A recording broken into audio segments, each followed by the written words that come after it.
Terima kasih atas kesempatannya. Di sini saya Aini Zara dengan NIM 2017-3195 dengan rekan saya Selvina Dwi 2017-315156. Di sini kami akan menjelaskan tentang analisis fundamental PT Indofood Sukses Makmur dan PT Kimia Farma. Langsung saja, mengapa sih kita memilih PT Indofood Sukses Makmur dan mengapa kita memilih PT Kimia Farma? Alasannya, kita memilih PT Indofood Sukses Makmur berdasarkan kondisi adanya pandemi COVID-19 saat ini mempunyai pengaruh atau tidak terhadap jual beli saham sektor industri barang konsumsi. Dan menurut kelompok kami, barang konsumsi sangatlah dibutuhkan untuk bertahan hidup. Sedangkan kami memilih PT Kimia Farma karena di kondisi sekarang ini, bidang yang bertanggung jawab dalam efektivitas dan keamanan obat serta menghasilkan vitamin sangat dibutuhkan dan sangat penting dan diperlukan. Selain itu, PT Kimia Farma Tbk memiliki kenaikan yang cukup signifikan dalam harga sahamnya dibandingkan beberapa perusahaan lain. Dan di sini ada alat analisis fundamental, yaitu ada 6, bisa dilihat. Untuk mempersingkat waktu, langsung saja ya. Di sini saya akan menjelaskan tentang EPS. Di sini ada PT Indofood dan PT Kimia Farma. EPS sendiri ada rumusnya, yaitu OPAT dibagi rata-rata jumlah saham. Di sini saya akan menjelaskan apa itu OPAT dan rata-rata jumlah saham. OPAT adalah laba operasional setelah pajak yang tersedia bagi pemegang saham, sedangkan rata-rata jumlah saham adalah jumlah lembar saham yang beredar selama periode tersebut.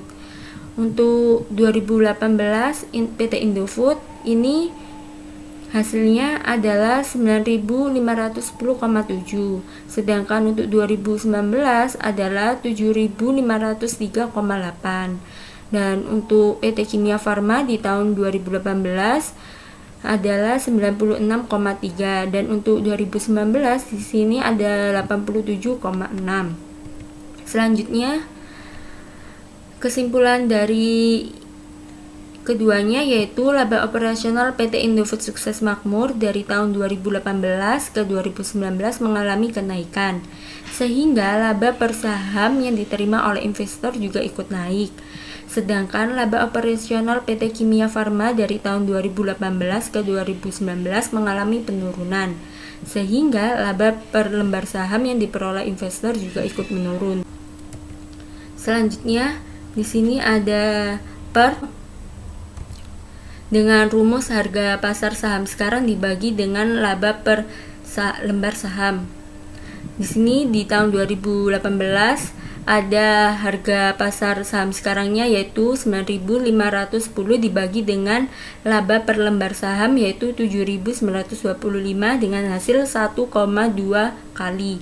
Sedangkan untuk 2019 terdapat 7.503 dibagi dengan 6.625 yaitu 1,1 kali.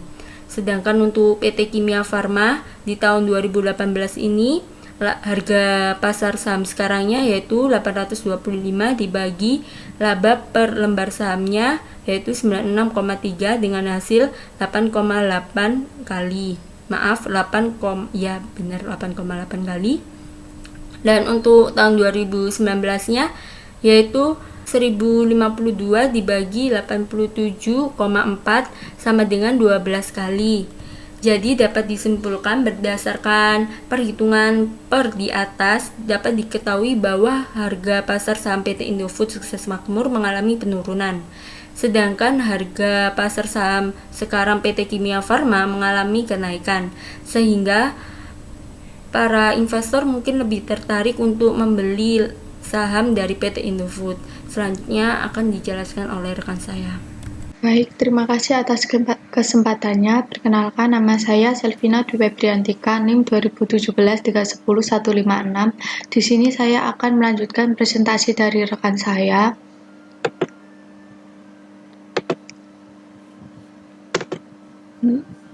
Di Di sini saya akan melanjutkan perhitungan analisisnya, yaitu tentang Earning Per Share Growth atau IPS-GR.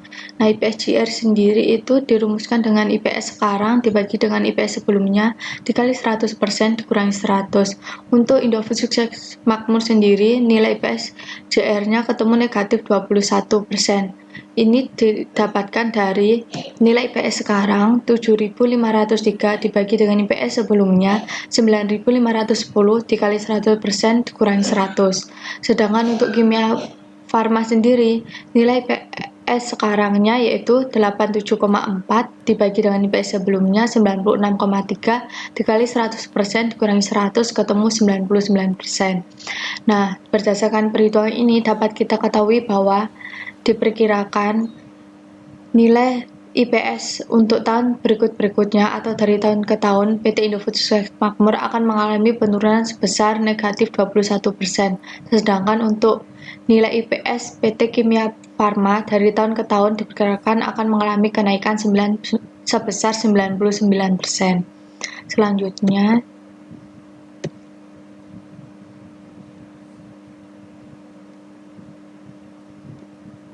selanjutnya yaitu tentang perhitungan per GR. Per GR ini dirumuskan dengan per dibagi dengan IPS GR.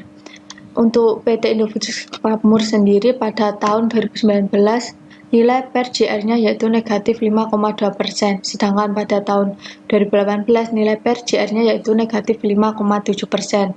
Berbeda dengan nilai per GR-nya PT Kimia Farma.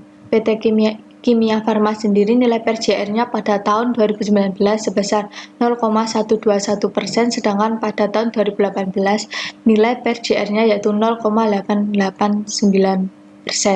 Nah, pertumbuhan per GR dihitung dengan membagi per dengan pertumbuhan IPS. Yang dicari adalah tingkat pertumbuhan IPS melebihi PE rasio, dengan kata lain di bawah 1. Nah, idealnya rasio yaitu 0,8 atau lebih kecil yang disukai. Artinya, jika IPS-GR-nya berada pada rasio kondisi yang ideal, maka saham tersebut layak untuk dibeli. Nah, berdasarkan dari perhitungan ini dapat kita ketahui bahwa baik PT Indofood Sukses Makmur maupun Kimia Farma, kedua belah perusahaan ini nilai sahamnya tidak layak untuk dibeli karena nilai perhitungannya yaitu di bawah 0,8. Selanjutnya,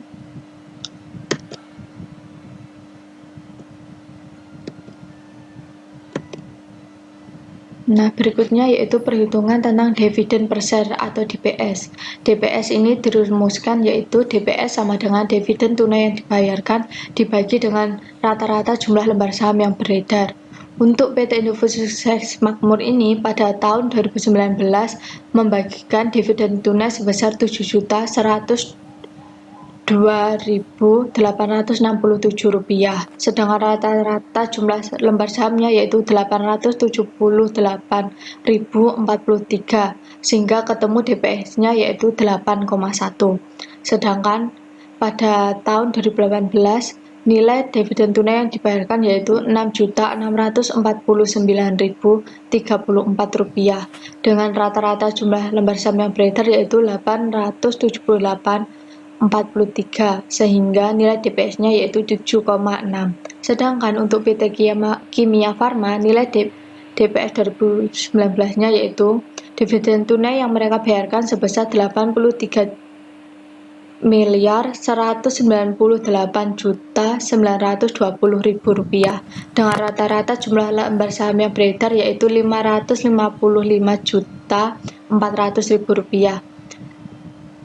Nah, sehingga nilai DPS-nya ketemu sebesar 149,8.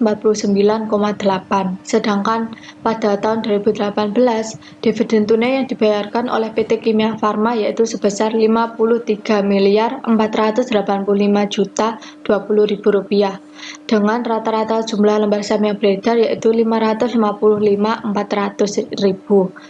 Nah, sehingga nilai DPS pada tahun 2018 yaitu 968. Nah, dividen per share ini merupakan jumlah aktual yang diterima oleh pemegang saham atas setiap lembar saham yang dimiliki. Dalam hal ini, baik PT Indofood Sukses Makmur maupun PT Kimia Farma, dividen yang dibagikan sama-sama mengalami kenaikan sehingga para investor akan merasa senang. Nah, dividen yang diterima para investor ini mengalami kenaikan karena dividen tunai yang mereka bayarkan juga mengalami kenaikan. Selanjutnya yaitu analisis yang terakhir tentang dividen yield. Dividen yield dirumuskan dengan dividen per saham tahunan dibagi dengan harga pasar saham sekarang. Untuk PT Indofood Sukses Makmur sendiri, dividen yield pada tahun 2019 ketemu 0,0012%, sedangkan pada tahun 2018 ketemu 0,001%. Sedangkan untuk PT Kimia Farma, dividen yield 2019 ketemu 0,14%, sedangkan pada tahun 2018 ketemu nilai 1,16%. Dividen per share yield atau dividen yield merupakan DPS tahunan dibagi dengan harga penutupan saham.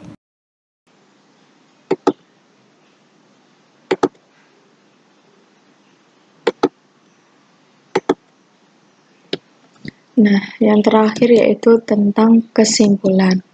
Berdasarkan analisis yang telah dilakukan, dapat disimpulkan bahwa PT Indofood Sukses Makmur dalam 12 bulan terakhir mengalami kemunduran prospek dan mengakibatkan harga pasar saham mereka tidak stabil. Dengan demikian, maka PT Indofood Sukses Makmur tidak dapat atau belum layak untuk dimasukkan ke dalam daftar beli karena prospek mereka masih belum stabil. Sedangkan untuk PT Kimia Farma dalam 12 bulan terakhir ini, prospek kinerja mereka mengalami peningkatan dan mengakibatkan harga pasar saham mereka stabil. Dengan demikian, maka saham PT Kimia Farma layak untuk dimasukkan ke dalam daftar beli karena prospek kinerjanya mereka mengalami kenaikan. Sekian presentasi dari kelompok kami. Mohon maaf apabila ada salah kata dalam penyampaian materi. Terima kasih.